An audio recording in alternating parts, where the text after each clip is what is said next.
Wendy and Frank, why don't you tell me a bit about your backgrounds and the organizations you had? Sure, I'm happy to talk a little bit about what brought me into the association management profession. I was hired as essentially a newsletter editor back in 1995. The Institute of Industrial Engineers took a chance on an English major from the University of Georgia, and my correct title on my business cards was Technical Operations Manager and then Administrator. And essentially, I edited the newsletters for a variety of their shared interest groups. And industrial engineers, it's such a wide, broad kind of profession that the shared interest groups were just integral to making those engineers have the capacity to meet with one another and really form connections that were based on shared professional interests and goals. After that, a couple of more jobs later, working with components, membership groups, and finally landed at what became the Financial Planning Association. And originally it was International Association for Financial Planning.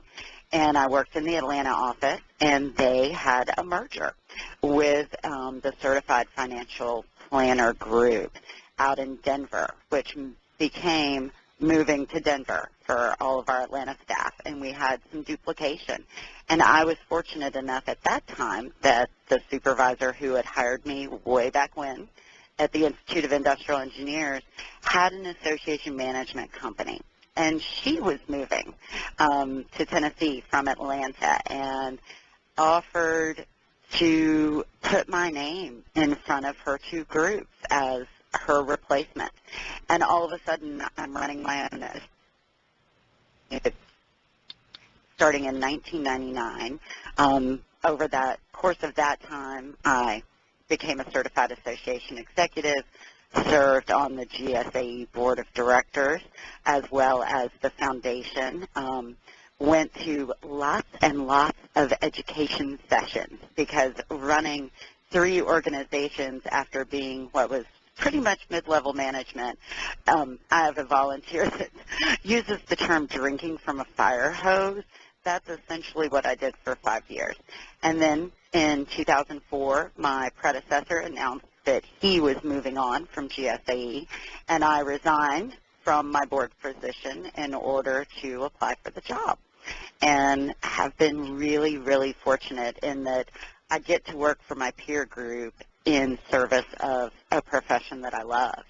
And GSAE has about 550 members, give or take. We have members that not only work and live in Georgia, but we also, our corporate supplier member segment covers the Southeast, including some overlap with Frank down in Florida.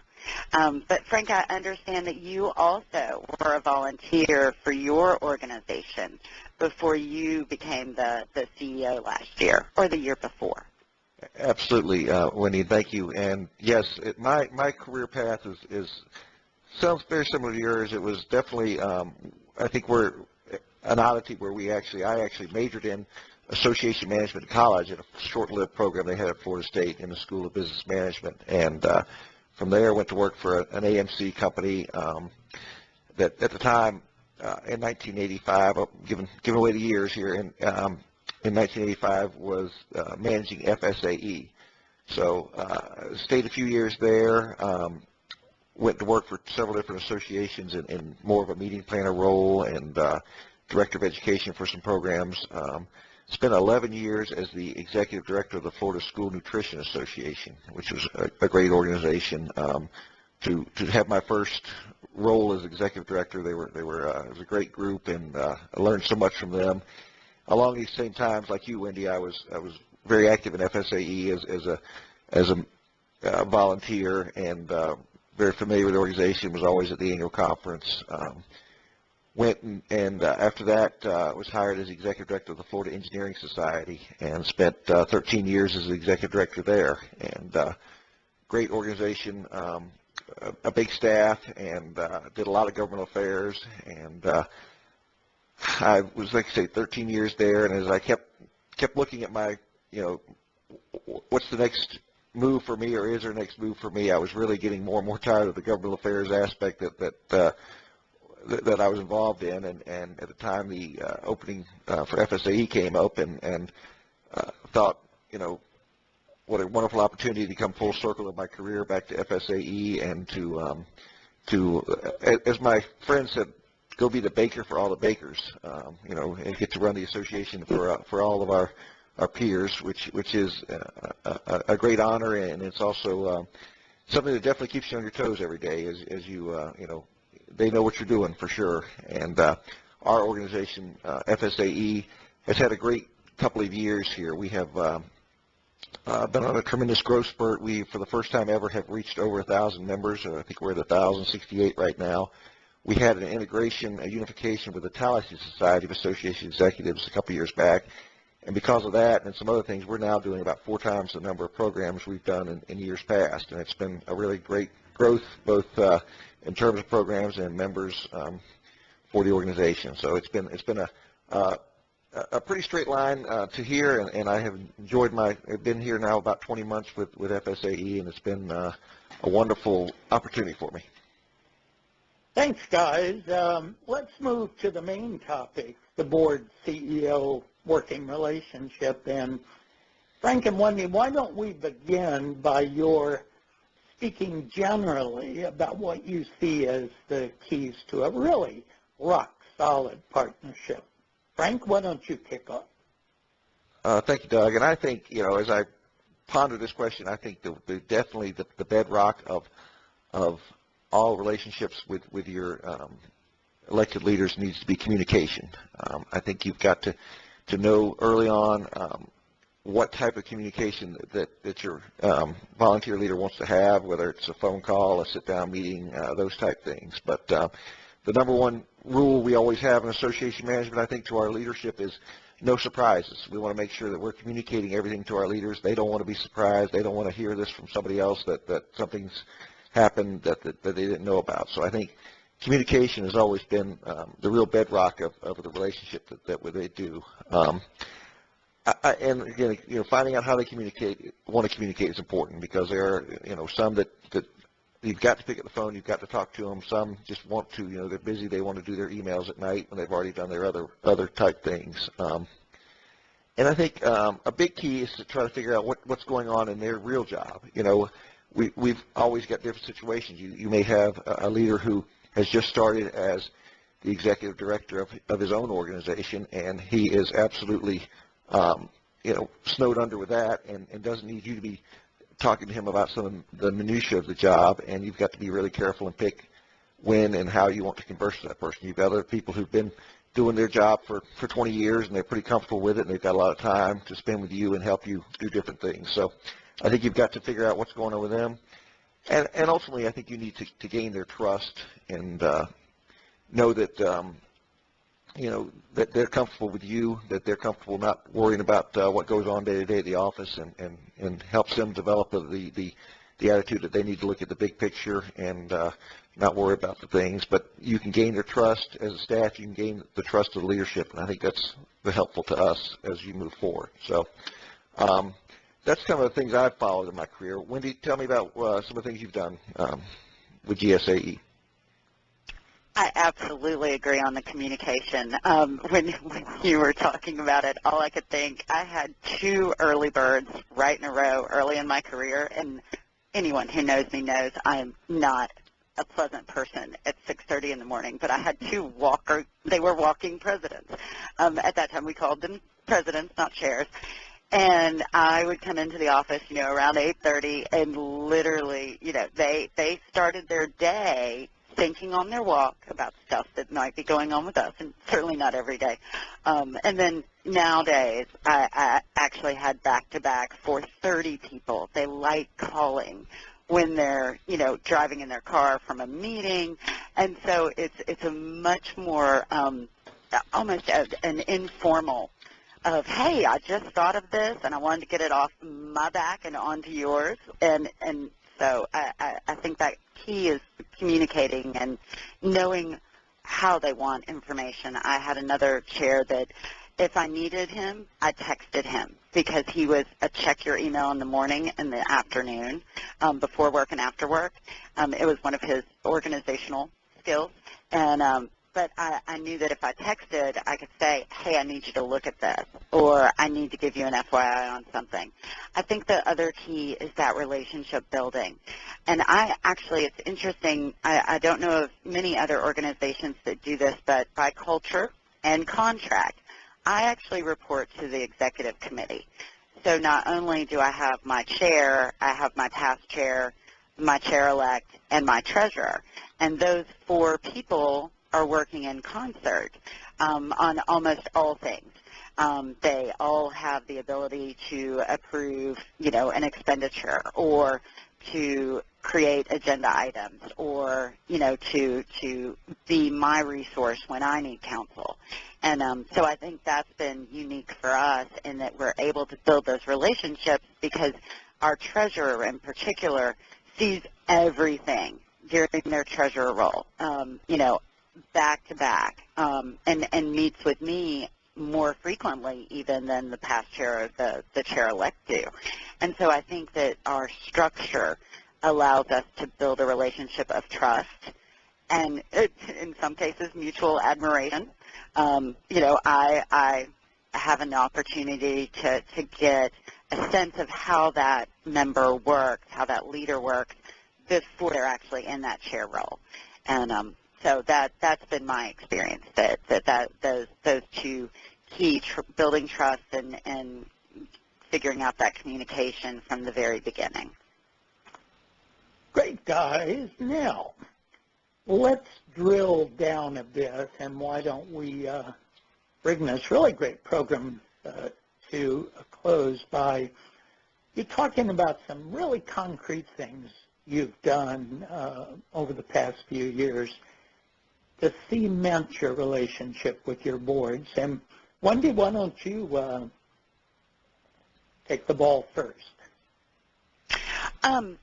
2 things that I think are critical and very concrete, as you said, our board orientation and our leadership training are both just critical to make sure that folks are all on the same page in the strategic vision, as well as what the steps are for implementing that vision and reaching those aspirational goals. For us, I've noticed over the years that the leadership, our leadership, we have lots of paths to leadership. We're really very deliberate in that you don't have to be a committee chair for 2 or 3 years in order to be considered for that board position. But generally, it's a current board member who is tapped to move into the leadership role and to serve on the executive committee. And so for us, making sure that those folks that haven't been around for planning sessions for the last 10 years, that they really have that opportunity to get on board quickly and to understand the historical. We've actually, I would say, Frank, you can look forward to this.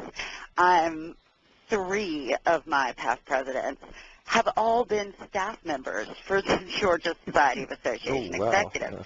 So the depth and breadth of their historical knowledge is pretty intimidating, except that they're exceptionally nice people and very strategic. They would never get in the weeds. But the difference of those 3 folks and their service versus, a couple of my more recent chairs who hadn't been with the organization more than 5 years. So it was a really different onboarding process for those different groups, but we had to, manage that information flow and be a little more precise in that onboarding process than we had to be in the past. I think the other concrete thing that you can do to cement that relationship is to make sure that you're having the conversation not only around communication, but also that you know your chair and your executive committee members well enough to know what their strengths are. We always say that we will never put folks in a volunteer leadership role that they don't have the resources and the tools they need to be successful. And we expect so much of our volunteer leaders across the board to really do the work of the association.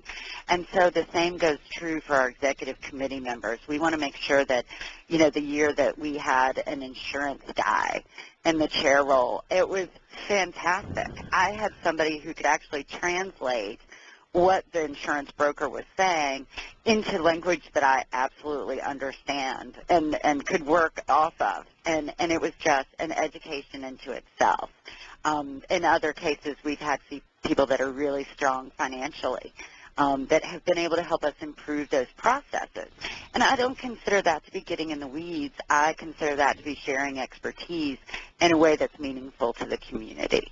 So those are just a couple of examples of things that we've done to kind of move those relationships forward. Well, Wendy, those are great things, and it's funny. I you know, echo all the things you said about the board orientation and using their expertise. We're in a great thing here because, for the most part, very few exceptions, we can see our leaders 3 or 4 years down the road, like you talked about in the previous point, which was great for us because you can start building those relationships. You can start looking at the people. I think you and I both have very good people skills where we can look at people, we can read them, we can figure out, you know, what their strengths are, what they need to be to happy and to feel like they were successful as in their role for the organization. So I think it's great as we look forward, look down, you know, at these board meetings, we look ahead and we can see, okay, here's our leadership for the next few years. And it does help us as we keep the association on that same message as well.